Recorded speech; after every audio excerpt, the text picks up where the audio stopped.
Ini apakah karena upaya-upaya pencegahannya nggak berhasil atau karena faktor lain? Maksudnya gimana? Nek saya waktu itu kan koordinator pencegahannya. Jadi Anda itu kalau ngomong Mas, sabar dulu, sabar. Cukup. Kita lihat sejenak pemirsa. Pesta demokrasi sudah kita lalui. Saatnya bangkit lagi untuk menata diri. Ayo kita ikuti obrolan kali ini. Bersama-sama kami di pojok demokrasi. Yeah.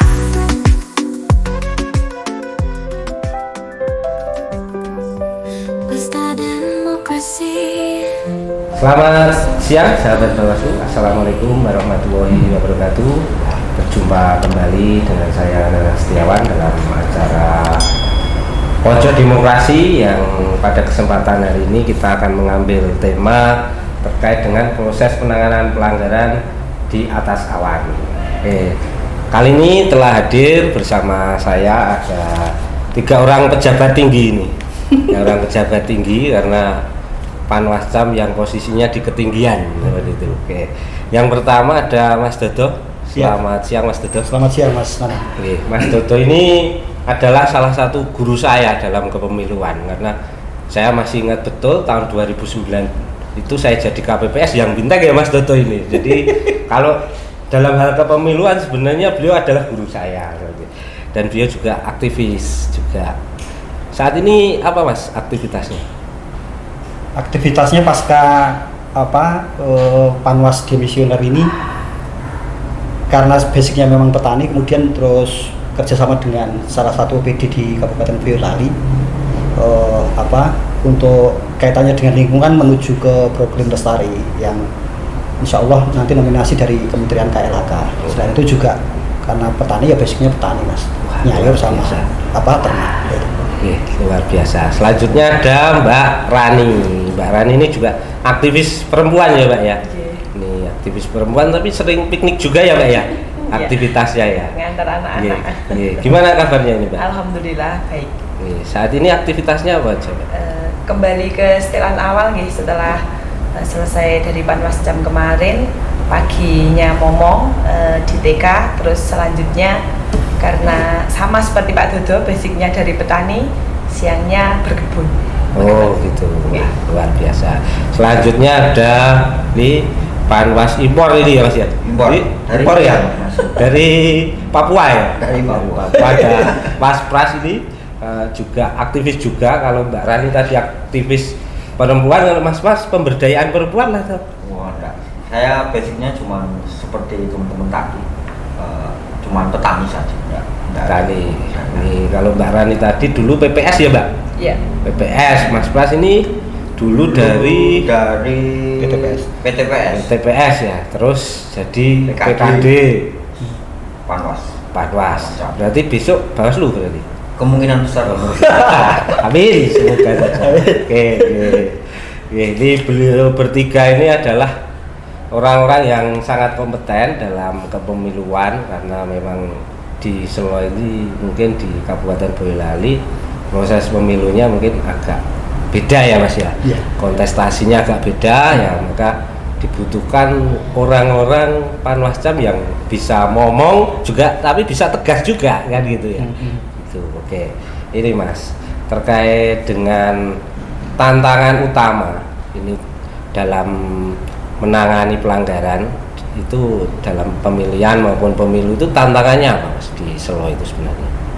Pertama, kalau saya melihat dari sisi letak geografis saja, di Kecamatan Selo ini kan ada 10 desa yang kemudian sektor barat ini berbatasan dengan Kabupaten Magelang. Itu ya. Terus kemudian karena daerah pegunungan perbukitan yang seperti itu, kemudian dari sisi geografis memerlukan satu energi yang selaku penyelenggara yang kemudian harus penuh gitu. Selain itu, dari sisi karakteristik masyarakat berkaitan dengan pendidikan politiknya kan masih minim Mas Nana. Artinya upaya penanganan pelanggaran itu tidak serta-merta dalam arti saklek begitu. Jadi ini hitam putih itu tidak bisa begitu. apalagi yang ikut kontestasi baik di pemilu sama pemilihan kemarin itu mohon maaf dalam tanda kutip begitu ya, itu orang-orang yang kemudian bau-bau premannya itu muncul gitu Mas Bas ya. Orang-orang jalanan yang kemudian cara pendekatannya itu memang beda. Jadi ya bahasanya Mas Nanang betul sekali harus ngomong begitu. Bahasa saya yang sering saya gunakan dengan Mas Pras, dengan Mbak Rani pada waktu itu ada bahasa yang kemudian cukup familiar di Selo. Itu kaitannya dengan pelanggaran-pelanggaran baik pemilu dan pemilihan itu ya bahasanya ngono ya ngono ning aja ngono. Bahasanya gitu. Jadi model pendekatan yang humanis, terus kemudian cara komunikasinya itu yang dikatakan rasa pangrosone itu yang kemudian dikedepankan, itu yang kemudian menjadi senjata kita. Seperti itu. Nah selain itu mungkin walaupun saya pada waktu di Panwas itu sebagai ketua, tapi Mas Pras itu di divisi pencegahan itu kan basicnya juga orang jalanan gitu ya, orang jalanan yang kemudian pendekatannya dengan teman-teman yang di sektor barat misalnya Mas Pras ya, itu juga cukup intens. Begitu Mas Nanang. Terus kalau Mbak Rani itu mungkin kan ya dengan wilayah geografis yang seperti itu, dan kalau di Selo itu saya lihat kan kadang kegiatan itu kan sampai malam ya Mbak ya, itu menjadi kendala atau tidak Mbak itu Mbak? Sebenarnya ada di rumah itu ada suami, ada 2 anak yang masih kecil-kecil, tapi karena ini kemarin itu sudah siap bertekad, jadi ya tidak dijadikan kendala. Kalau sampai malam terus harus ke tempat yang jauh, kadang medannya naik turun seperti itu, diniati bismillah saja seperti itu, dereke suhu karena saya masih pemula, jadi sambil belajar begitu Pak. Oh iya, jadi nggak takut ya Mbak pulang malam-malam? Karena kan kebetulan sama preman. Satu jalan. Karena pemirsa, karena rumah Mbak Rani ini di wilayah yang ketinggian sangat tinggi dan terpencil. Jadi mungkin untuk sampai ke rumahnya itu kalau malam memang membutuhkan nyali gitu. Terus tuh Mas Pras mungkin ada kendala-kendala kemarin saat jadi Panwascam? Ya sebenarnya kendala sih kaitan dengan pekerjaan kendala tetap ada. Seperti yang diutarakan pada itu tadi, selain letak geografis, kebetulan pendampingan saya kemarin itu di wilayah barat, jadi yang pelosok-pelosok istilahnya terpencil, terus di ketinggian, di lereng-lereng gunung itu kan di sektor barat itu ada di bawah 2 lereng gunung ya, ada yang di lereng Merapi, ada yang di lereng Merbabu. Jadi sebagai kendala lah masalahnya yang geografis, juga dengan SDM-nya, manusia yang di sana itu sumber daya manusianya masih kurang. Jadi pengetahuan tentang aturan, tentang regulasi itu masih belum paham, itu masyarakatnya. Dan juga waktu pemilu maupun pemilihan, di pemilu maupun parpol maupun di pemilihan waktu itu pendukung ataupun pendukung pasangan calon juga tidak kurang memahami lah istilah regulasi, aturannya apa, itu belum klik dengan kita. Oh iya. Ini tadi kan disebut sektor barat, sektor timur ya. Timur, itu mungkin wilayah dampingannya bisa disampaikan Pak. Mungkin pemirsa kan tidak tahu di desa mana saja gitu kan. Oh begini, jadi di kita Panwaslu Kecamatan Selo pada waktu itu membagi, dari kita bertiga itu membagi diri kemudian dengan istilah korwil gitu. Jadi koordinator wilayah. Dari 10 desa yang ada itu menjadi 3. Mas Pras pada waktu itu sebagai koordinator di desa Trogolile, Kelakah sama Jerakah. Terus kemudian saya sendiri ada 4 desa, ada di Lencoh, Suroteleng, Samiran sama Desa Selo.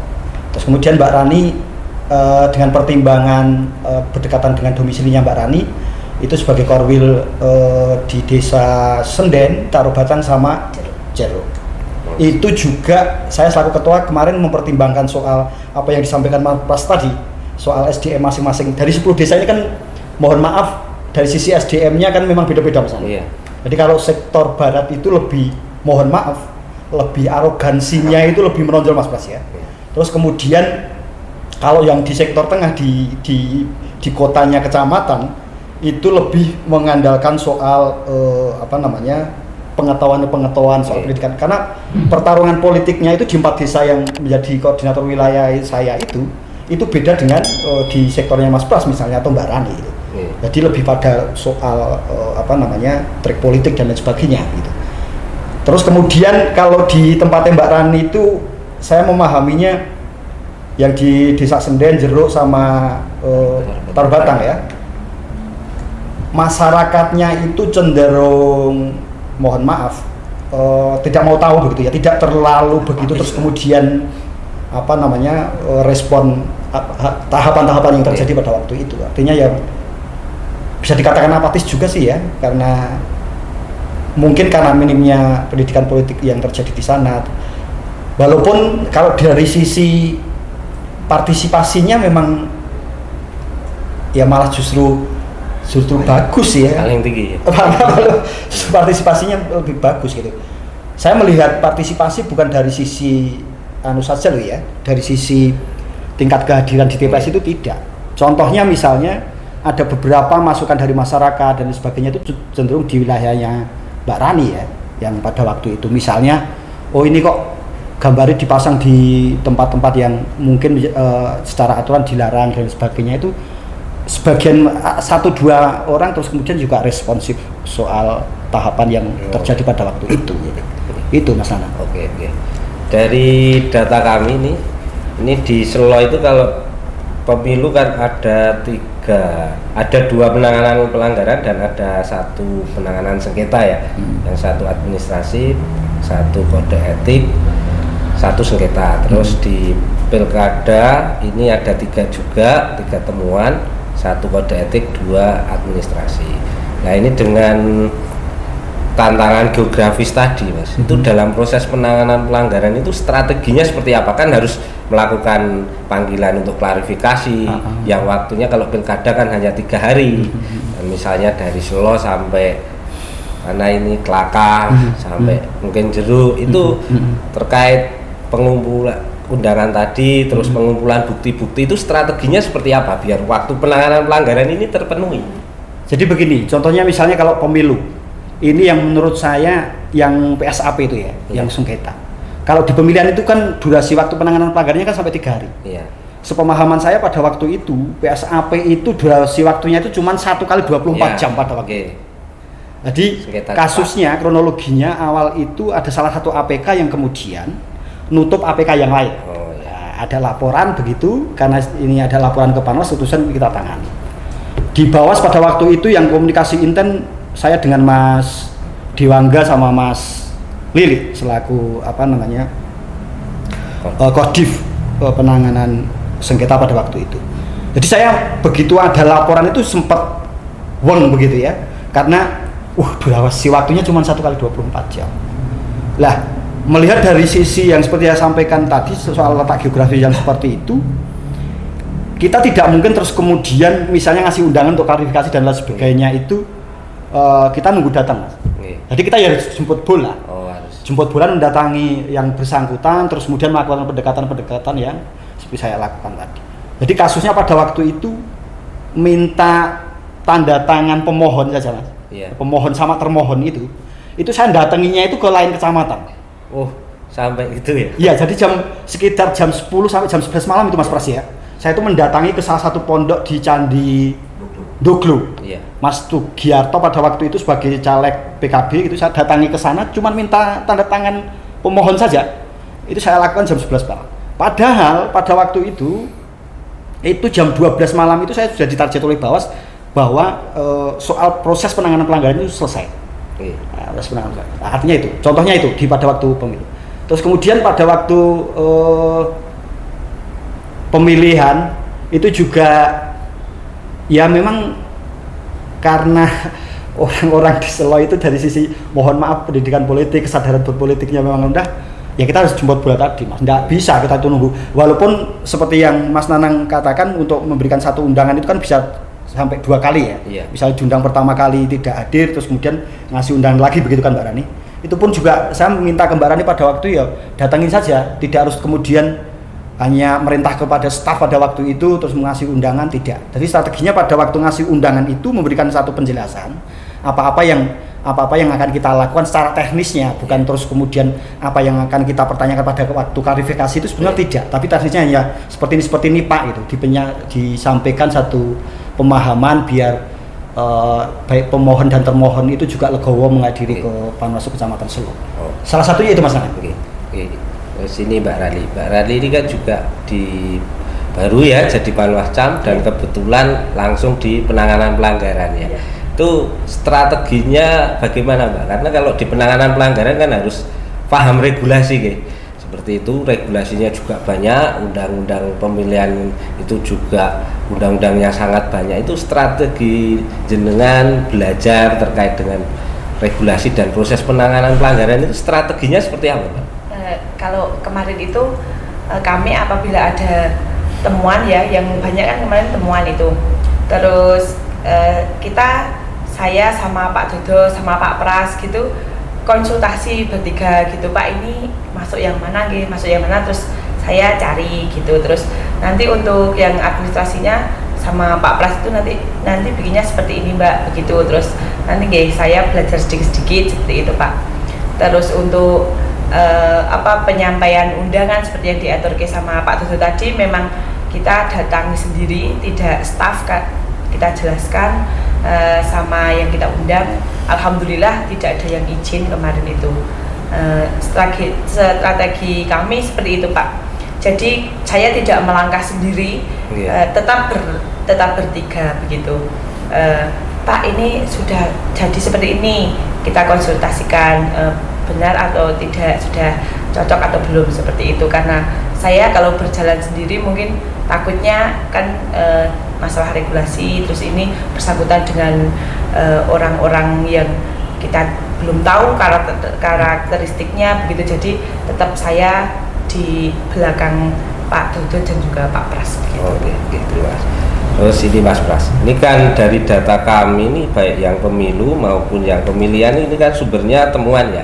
Temuan berarti kan sumbernya dari form A, form hasil pengawasan. Nah itu kemarin strateginya bisa menemukan ini seperti apa Mas? Terus penyusunan form A-nya seperti apa gitu, mungkin bisa dijelaskan kepada sahabat Bawaslu.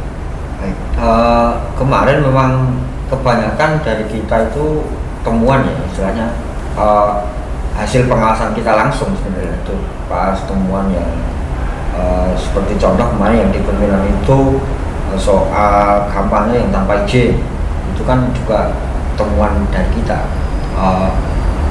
Sebenarnya kita ini tidak saklek ya, istilahnya tidak saklek untuk menangani pelanggaran. Istilahnya sebenarnya kan aturannya itu kan untuk izin kampanye atau itu kan di polsek ya. Yeah. Kita kan hanya tembusannya saja. Yeah. Misal kita besok misalnya mau ada kegiatan salah satu parpol ataupun pasangan calon, kita komunikasikan sama polsek setempat.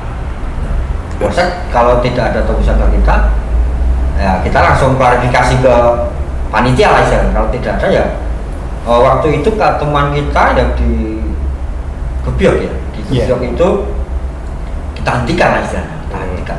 Terus kita proses sesuai aturan yang ada.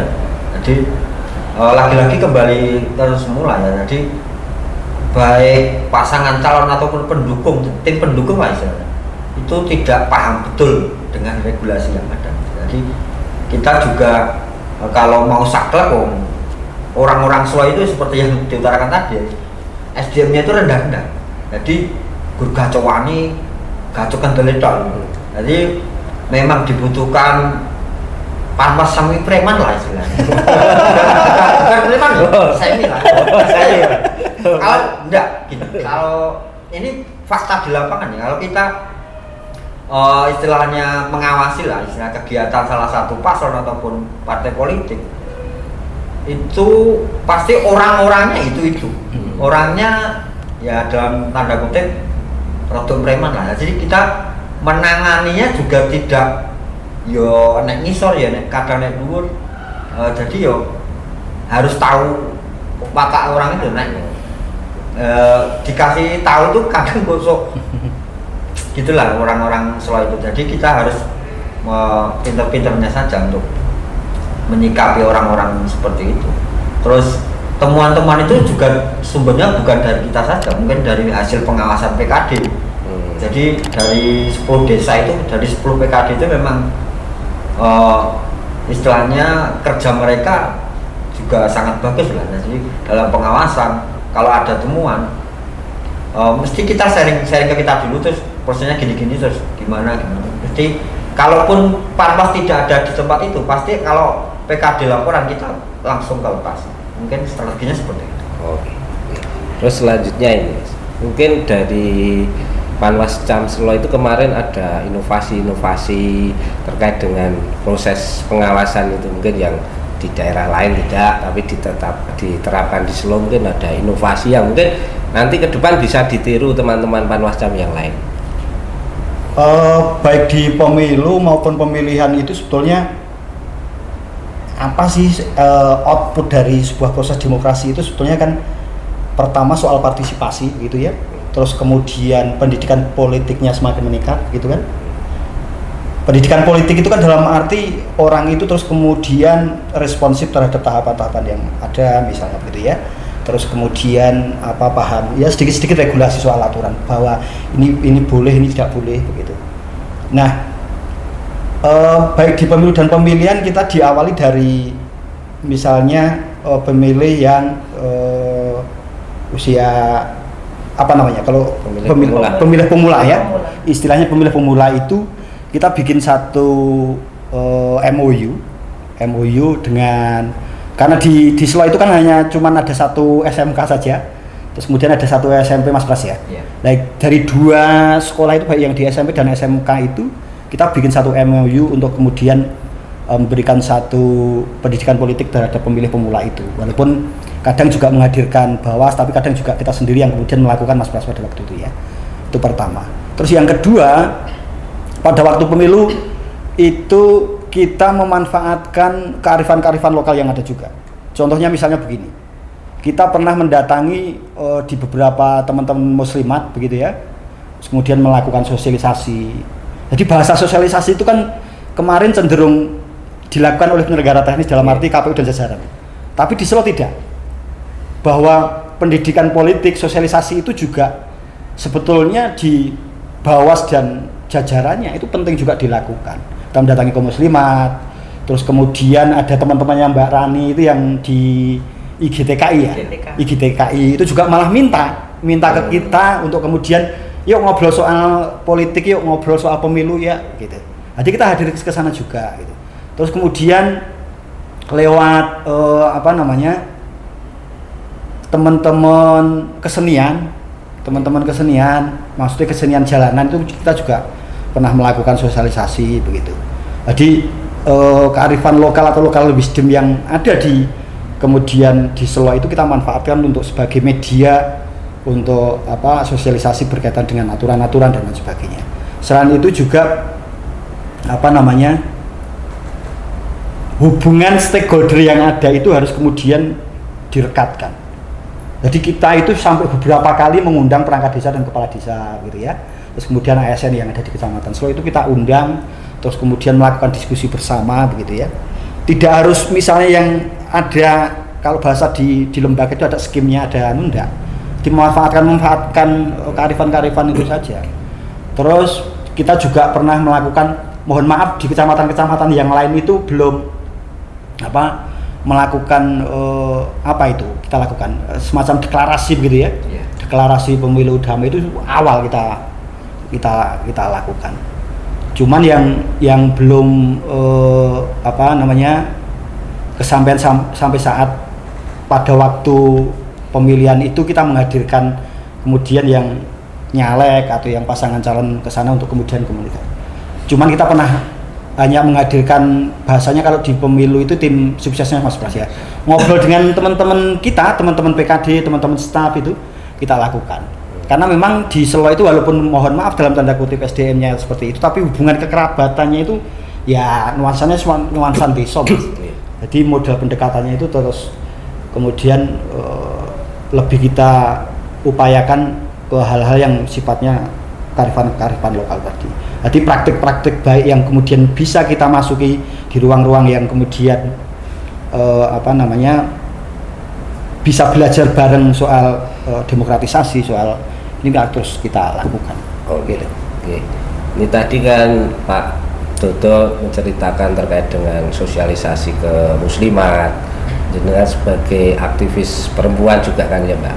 Itu bagaimana strategi jenengan untuk merangsang ini? Kan biasanya perempuan itu kan biasanya acuh tak acuh ya dengan demokrasi itu, biar perempuan-perempuan di Selo ini sadar akan hak politiknya, bagaimana menggunakan hak politik yang benar. Itu strateginya jenengan seperti apa itu Mbak? Kalau saya itu menyisipkan tentang pemilihan itu di pertemuan-pertemuan yang contohnya di Maudi itu lah. Kalau di situ ada pertemuan saya sisipkan sedikit tentang pemilu atau tentang pemilihan seperti itu. Terus di tempat saya sendiri kebetulan ada KWT juga, itu juga pernah saya sisipkan di PKK itu menyisipkan sedikit pendidikan tentang pemilihan seperti itu. Terus tadi Pak Dodo ada yang kelupaan satu itu karena kemarin itu kan kita memberi menyurat ke pemimpin partai atau pengurus itu banyak tidak dibaca. Nah, karena tidak dibaca ada beberapa kali yang pelanggaran pas kampanye itu tidak memberitahu pemberitahuan kepada kita. Nah, itu kita kumpulkan ya Pak itu. Kita kumpulkan itu tidak kita beri surat lagi. Jadi dibacakan regulasi-regulasi seperti itu. Nah, itu antisipasi kita untuk pendidikan politik seperti itu, karena ya memang mereka ngaku sendiri suratnya kemarin tidak dibaca. Nah, strateginya seperti itu, dikumpulkan dari dua-duanya dari pengurus pasangan calon itu, terus kita beritahu yang tidak boleh seperti ini, yang boleh seperti ini, seperti itu. Mungkin itu Pak. Terus ini Mas Pras, saya ingat betul waktu mau kampanye pemilu 2019 itu Panwas Selo itu membuat satu terobosan, satu inovasi yang waktu itu mengumpulkan pengurus-pengurus partai malam-malam di kantor Panwasca. Waktu itu kita bisa jagongan bareng-bareng, unek-uneknya semua keluar. Itu sebenarnya itu ide awalnya bagaimana Mas, kok bisa muncul satu inovasi yang menurut saya itu? Ya itu lagi-lagi sebenarnya sebagai sosialisasi ya kepada mereka. Misalnya kita seperti yang utama tadi, jadi kita lebih jemput bola lagi. Jadi memang sebelum perhelatan itu berlangsung kita panggil dulu lah, setelah kita undang lah jagongan ngopi di kantor itu memang sampai malam itu Pak. Jadi dari partai politik itu kita pengurusnya kita undang lah, undang pun cuma lewat via WA saja, tapi kebetulan waktu itu juga banyak yang datang. Jadi lagi-lagi sebenarnya untuk membuat pesta demokrasi itu lebih jalan, maksudnya lebih jalan, ya jalan dalam segi aturannya pada paham, terus tidak terjadi pelanggaran ataupun kecurangan yang ada. Jadi inovasi-inovasi itu kita lakukan terus, sosialisasi kemanapun kita juga sering kita lakukan.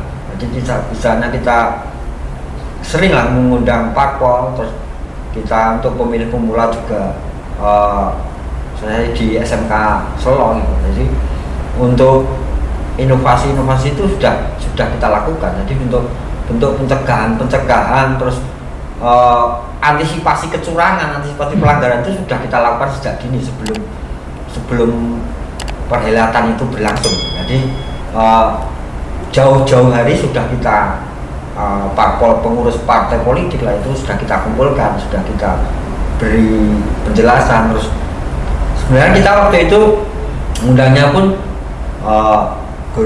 rembukan lah istilahnya gitu. Jadi mereka itu mau opo, terus kita terima dulu, nanti solusinya gimana gitu. Padahal kita kan cuman kalau bekerja kan sebatas menjalankan regulasi yang ada. Jadi kita memahamkan itu, tapi lagi-lagi di Solo itu kalau saklek dengan aturan juga nggak bisa. Jadi pandai-pandainya kita lah untuk menyampaikan ke mereka itu. Oke. Ini kan dari data yang saya sampaikan tadi kan di pemilu ada 3 penanganan pelanggaran, di pilkada ada 3 penanganan pelanggaran. Ini apakah karena upaya-upaya pencegahannya nggak berhasil atau karena faktor lain, Mas? Maksudnya gimana? Terus saya waktu itu kan koordinasi pencegahannya, apa yang saya lakukan sudah banyak. Jadi Anda itu kalau ngomong Mas, sabar dulu, cukup. Kita lihat Besar demokrasi sudah kita lalui. Saatnya bangkit lagi untuk menata diri. Ayo kita ikuti obrolan kali ini bersama-sama kami di pojok demokrasi. Ya. Sabar dulu. Oke, monggo Mas. Nah, pertanyaan jenengan itu yo buat saya apa enaknya, Mas? Ya, kenapa Mas itu, Mas? Saya itu waktu itu sebagai koordinator divisi hukum pencegahan Humas Partisipasi Masyarakat dan Hubungan Masyarakat. Jadi apa yang saya lakukan itu sudah banyak, Mas. Pencegahan sudah saya lakukan. Terus dengan ngomongnya kayak pencegahannya gagal itu kan saya tapi dari data ini kan ada. Oh ya, gini lah. Gimana? Bisa saya kalau pencegahan itu dilakukan terus-menerus berarti kan akan ada pelanggaran. Maksudnya saya gini. Gimana? Pencegahan itu nonsen kalau tidak ada pelanggaran. Oh, seperti itu. Ya. Jadi menurut saudara ini sudah benar ya. Jadi pencegahannya sudah berjalan, tapi karena ada tetap istilahnya apa ya, ngeyel gitu ya. Ya, bagi saya kalau pencegahan, apalagi kita sudah melakukan pencegahan banyak ya. Terus pelanggaran juga kita temukan, apalagi tidak ada pencegahan. Oh, seperti itu. Ya. Oke. Jadi Pak Widodo selaku ketua, itu kemarin kira-kira menurut jenengan itu efektivitas terkait dengan pencegahannya itu seberapa, Pak? Soal efektivitas pencegahan kita tidak bisa terus kemudian prosentase karena indikatornya di setiap penanganan pelanggaran itu kan beda ya. Misalnya pelanggaran administrasi, ada kode etik dan pelanggaran yang lain kan indikatornya beda. Nah, cuman saya melihatnya itu lebih pada soal pemahaman pelaku-pelaku demokrasi itu sendiri. Jadi karena memang seperti yang dikatakan Mbak Rani tadi, pemahaman soal regulasinya oleh pelaku-pelaku politik itu minim, begitu ya. Artinya terus kemudian terjadi temuan pelanggaran, terus ya yang SDM-nya agak lumayan begitu, terus kemudian memberikan satu laporan ya. Artinya apa? Dari sisi efektivitas pencegahan yang kita lakukan sebetulnya karena di berbagai ruang itu sudah kita masuki, terus kemudian model pendekatan-pendekatan persuasif itu sudah kita lakukan. Tapi kenyataan yang terjadi, mohon maaf, dari 22 kecamatan yang ada di Boyolali itu kan penanganan pelanggaran, mohon maaf kalau tidak salah datanya Mas Nanang, itu penanganan pelanggarannya kita terbanyak di Solo ya? Iya. Penanganan pelanggaran terbanyak di Solo. Terus kemudian malah kode etik itu, kalau tidak kode etik yang PSAP itu ya, itu sampai se-Jawa Tengah itu nomor 1 pada waktu itu ya. Nah, itu artinya apa? Bukan dalam arti kita itu tidak kemudian melakukan upaya pencegahan, itu tidak. Tapi dinamika yang terjadi di lapangan memang begitu adanya. Pemahaman soal regulasi. Jadi bukan serta-merta karena SDM-nya rendah itu terus kemudian mereka pelaku-pelaku politik itu abai loh ya. Iya. Jadi seperti yang dikatakan Mbak Rani tadi, ketika Mas Pras itu sebagai divisi pencegahan itu bersurat kepada pengurus parpol dan lain sebagainya, begitu ya, itu memang tidak dibaca. Artinya pemahaman soal regulasi yang ada pada waktu kontestasi politik itu memang tidak dipahami. Jadi begitu Mas. Nah, upaya pencegahannya menurut saya bukan dalam arti terus kita sudah maksimal ya, enggak, karena kan memang di setiap event pemilu itu kan memang dinamikanya berubah-ubah ya. Contohnya misalnya saya pada waktu saya masih di pemantau begitu ya, itu di Komite Independen Pemantau Pemilu di Pemilu 99 itu tidak kemudian perilaku oleh pelaku politik itu tidak so ekstrem pada waktu 2019, 2024 ya, 2024 ya, gitu. Tidak seperti itu. 2004. Tapi 2004. Ya 2004. Gitu. Jadi masih gaya-gaya trik-trik politiknya itu masih standar gitu ya. Tapi kemudian dengan berjalannya waktu itu praktik-praktik yang dilakukan itu justru malah ya bahasanya Mas Nanang memang harus punya karakter orang seperti itu harus mempunyai nyali yang beda. Contohnya misalnya begini, jelas-jelas pada waktu hari H pemungutan penghitungan suara itu tidak boleh warga yang sudah mempunyai hak pilih itu tidak boleh membuat satu keributan atau menghalang-halangi pemilih untuk kemudian melakukan pilihannya. Tapi pada waktu pemilu itu terjadi di TPS 3 Desa Samiran Duku Pentongan itu ada salah satu warga yang kemudian bikin onar di situ. Ada salah satu warga, saya tidak menyebutkan nama begitu ya, tapi bikin onar di situ. Nah, kalau situasinya seperti itu, yang bikin onar itu ya memang mohon maaf, orang ini jebolan Nusa Kambangan, Mas. Orang ini jebolan Nusa Kambangan. Kalau pendekatannya pada waktu hadir di situ kita kasih tahu soal regulasinya, ya mesti malah ngajak perang, malah ngamuk. Artinya terus kemudian pendekatannya ya pendekatan yang humanis tadi. Walaupun memang realitas yang terjadi, dinamika yang terjadi di lapangan tetap seperti itu belum seperti yang kita harapkan. Jadi upaya pencegahannya menurut saya yang dilakukan Mas Pras dan teman-teman saya, karena memang kan kita kan Panwas itu kan kolektif kolegial begitu ya. Terus kemudian segala sesuatu harus diputuskan dengan pleno gitu ya, kita mesti menjalin koordinasi dan komunikasi di kita lebih mengedepankan pendekatan-pendekatan yang humanis tadi. Artinya apa? Upaya pencegahan itu tetap sudah kita lakukan. Sudah maksimal ya? Ya, sudah maksimal. Oke. Ini Mbak Radi tadi disebutkan kolektif kolegial ya Mas Toto. Itu kan ketika menangani pelanggaran terus nanti kan dibikin kajian terus pleno. Itu saat pleno itu dinamikanya seperti apa Mbak? Apa semua terus langsung setuju, proses berlanjut dan sebagainya, atau ada dinamika mungkin yang pemirsa pengen tahu seperti itu? Oke. Saat penanganan pelanggaran dari ditemukan sampai terakhir administrasi selesai itu untuk beberapa pleno, terutama Pak Dodo, Pak Pras itu debat dulu, nanti kalau sudah berjalan terus setelah itu ditemukan solusinya seperti ini, terutama tentang regulasi. Nah, tentang regulasi itu mereka pasti ini pakai ini seperti itu. Nah, tidak serta-merta mulus terus pleno selesai itu tidak Pak. Jadi kita ada perdebatan, kadang ada tidak setuju atau itu pasti terjadi seperti itu. Jadi ya dengan pleno terus setelah itu baru kita, walaupun Pak Ketua terus saya penanganan pelanggaran terus Pak Pras itu HPPH itu, kalau ada pelanggaran itu tidak terus kamu sendiri kerjakan sendiri, itu tidak, kita tetap bersama-sama, apalagi saya masih perlu dampingan seperti itu. Jadi masukan dan pleno-pleno itu tetap berjalan walaupun tidak mulus, ada perdebatan, ada kadang susah untuk bertemu karena ada kegiatan di sana, ada apa itu pasti ada kendalanya gitu. Tapi alhamdulillahnya tidak sampai waktu habis, setiap ada temuan itu sudah selesai seperti itu. Berarti dinamika saat pleno itu sangat dinamis ya Mbak ya. Oke, ini mungkin yang terakhir ini. Tadi dikatakan Mas Dodo ada salah satu penyelesaian sengketa ya. Itu kan mungkin benar, itu salah satu yang di Jawa Tengah ini masuk yang terbaik lah istilahnya.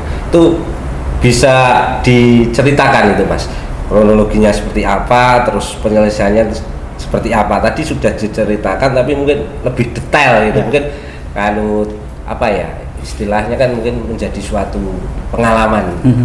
Baik Mas Nanang, mungkin saya akan ceritakan karena pada waktu itu saya sudah bersama dengan Mas Pras, mungkin nanti bisa melengkapi itu dan bisa koreksi apa yang saya sampaikan. Karena kan sudah berlangsung beberapa bulan yang lalu gitu ya. Pemilu itu sudah pemilu pada waktu itu. Jadi begini, penanganan sengketa itu terjadi di Desa Jero. Lokasinya di Desa Jero. Pada waktu itu kenapa terjadi penanganan sengketa? Jadi salah satu APK, saya lupa APK-nya Mas Tugiarto ya. Iya. Mas Tugiarto dari caleg PKB itu ditutup oleh calon presiden. Nah, ditutup oleh calon presiden. Nah, dari timnya Mas Tugiarto caleg PKB itu kemudian tidak terima, karena memang kan secara aturan untuk pemasangan APK kan sudah ada yonasi-yonasinya begitu ya, dibagi-bagi ini gitu, dan ada tempat-tempat larangan misalnya tempat ibadah, sekolah dan lain sebagainya. Nah, pada waktu itu laporan yang disampaikan ke Panwas itu by phone. Mas Tugiarto pada waktu itu telepon ke saya, Mas, saya mohon penjelasan kalau misalnya APK saya ini ditutup oleh APK salah satu pasangan calon itu apakah secara aturan menyalahi aturan gitu. Saya katakan pada waktu itu ya, kalau penjenengan tidak terima APK penjenengan itu ditutup oleh pasangan calon secara aturan memang tidak boleh. Cuman walaupun secara aturan boleh lewat telepon, kalau berkenan penjenengan hadir saja ke kantor atau menyampaikan mandat kepada tim jenengan untuk kemudian membuat satu laporan ke Panwaslu Kecamatan Sulang. Gitu. Nah, proses berjalan, ada laporan secara administratif pada waktu itu Mbak Istriani, terus laporan itu diterima oleh staf, terus kemudian kita melakukan, karena ini kan informasi, walaupun ini laporan itu juga ada, kita harus melengkapi informasi awal dulu Mas, menggali informasi betul atau tidak, kita cek lokasi pada waktu itu dengan PKD Mas Septian pada waktu itu, kita cek dulu betul-betul APK ini menutupi atau tidak gitu ya, datang ke sana, oh ya, terus kemudian setelah cek lokasi, kita terus kemudian merapatkan itu dari 3 kodim, saya Mas sama Mbak Istriani pada waktu itu. Oh ternyata ini memang masuk kategori pelanggaran penyelesaian sengketa proses ya, sengketa proses. Nah setelah itu, jadi di pemahaman saya itu proses sengketa itu kan bisa diselesaikan proses sengketa cepat gitu ya, cepat. Proses sengketa cepat, jadi bisa dilakukan seperti itu. Artinya kita di lokasi terjadinya pelanggaran itu kita bisa memediasi itu. Kita komunikasi dengan Mas Giarto, nanti kita akan pertemukan dengan pemasang, karena pada waktu itu kita juga masih mencari Mas Anang, mencari siapa sih sebenarnya pemasang APK yang kemudian nutupi APK-nya Mas Giarto itu. Ternyata hasil investigasi kita ke lapangan itu ternyata yang masang itu tetangga saya sendiri Mas. Tetangga saya sendiri yang kemudian menjadi salah satu tim sukses pasangan calon gitu ya. Artinya model pendekatannya lebih mudah pada waktu itu. Kita hadirkan ke Panwascam, terus kemudian menggali informasi apa yang kemudian mereka lakukan begitu ya. Itu. Nah, karena situasinya lagi-lagi di kampung Mas Nanang, walaupun kita juga harus selesai hari itu 1 kali 24 jam. Terus kemudian kalau tidak salah pada waktu itu kita memediasi di lokasi terjadinya pelanggaran Mas ya. Kita pertemukan kedua belah pihak itu, baik pemohon dalam hal ini Mas Tugiarto sebagai caleg PKB, terus kemudian termohonnya itu ada Mas Suladi sama Mas Ardi pada waktu itu kita pertemukan di lokasi, apakah betul penjari yang masang, terus kemudian ini yang tertutup itu punya engineeringan itu, ya betul, terus kemudian Mas Tugiarto pada waktu itu apakah penjari akan meneruskan kasus ini begitu, kalau misalnya sudah menjadi satu kesadaran bersama kita legowo begitu, nggak usah diteruskan saja, kalau bisa dirembuk secara keluargaan, bahasanya begitu, dimediasi ya? Dimediasi, jadi bahasanya Mas Giarto caleg PKB itu pada waktu itu pun dirembuk secara keluargaan mawon toh, cuman ini biar menjadi satu pelajaran tim-tim yang lain bahwa untuk pemasangan APK itu tidak terus kemudian seenaknya sendiri, karena memang yang disampaikan oleh Panwaslu Kecamatan Solo pada waktu itu memang ada aturannya itu. Artinya pada waktu itu kita pakai model mediasi, walaupun seperti di awal tadi Mas Anang tak katakan, karena durasi waktu penanganan pelanggaran sengketa itu cuma 1 kali 24 jam itu memang secara administrasi, terus Mbak Istriani sama staf itu pada waktu, stafnya siapa pada waktu itu? Mas Tio pada waktu itu harus wirawirin datang ke Mas Ladi, Mas Ardi, harus saya ajak ke Candi Joglo untuk minta tanda tangan pemohon itu. Artinya pada waktu itu yang ya bisa dikatakan agak dramatis memang, karena 1 kali 24 jam kita harus di deadline waktu, dari bawah sudah telepon saja begitu. Cuman kebetulan begini Mas Nanang, saya salut, saya merasa terbantu, saya merasa terus kemudian bukan karena mengandalkan kedekatan loh ya. Karena ketua Bawaslu sendiri itu juga saudara saya, Pak Dodo pada waktu itu, terus kemudian Mas Nanang sendiri kan domisili Solo. Jadi misalnya melakukan mau bikin kajian dan lain sebagainya, itu model komunikasi dan koordinasinya lebih mudah. Setiap penanganan pelanggaran apapun seperti Mas Nanang lakukan pada waktu itu, saya mesti yuk kemudian intens koordinasi sama Mas Nanan, memberi minta satu pencerahan untuk karena kan pemahaman regulasi itu kan tidak mudah. Sering pada waktu pleno itu melengkapi Mbak Rani 1-2, tidak kemudian 1 hari itu clear saya sama Mas Pras tuh, mesti 2 hari terus kadang intonasi suaranya itu selama 2 hari itu terus kemudian perang dulu. Iya, enggak seperti biasa. Sampai terjadi kadang staf itu malah PKD itu pernah Mas Pras ya. PKD itu nunggoni kita untuk satu bikin kajian tuh regulasinya bukan ini Mas Pras, seharusnya yang ini masuk pelanggaran ini begitu ya. Itu sampai kadang 1-2 hari itu dari intonasi suara saya sendiri itu ke Mas Pras itu sudah, Mas Pras sendiri juga ini mesti kekeh dengan enggak gini Pak Ketua dan sebagainya. Begitu Mas Nana. Oke. Mungkin ini Mas Pras. Jadi sudah prosesnya sudah, terus hasil dari mediasi itu seperti apa dan apakah pihak-pihak tadi yang bersengketa itu juga sudah setelah itu clear, legowo, tidak ada masalah? Ya, sebenarnya kalau pihak-pihak yang sengketa tadi ya istilahnya damai dalam arti memang dari awal mereka tidak tahu secara regulasi kalau itu tidak diperbolehkan ya. Jadi endingnya ya sama-sama sadar lah, setelah juga sudah saling memaafkan, saling menerima. Jadi tidak ada konflik lah setelah itu, tidak ada konflik. Jadi prosesnya itu selesai di hari itu juga dan sudah damai lah. Jadi kita ketemukan, dan yang bikin agak itu tempat kejadian di desa saya ya. Yang masak tetangganya Pak Dodo itu kan ayo piye. Jadi memang ya aneh, asik lah istilahnya. Pengawasan itu asik. Jadi setelah itu endingnya juga damai dan tidak ada konflik lagi. Jadi aman-aman saja lah. Itu terus APK-nya itu dipindah atau bagaimana itu? Waktu itu dari pelapor dan juga yang terlapor, istilahnya kan terlapornya sudah ketemu itu ya, kita ketemukan di lokasi.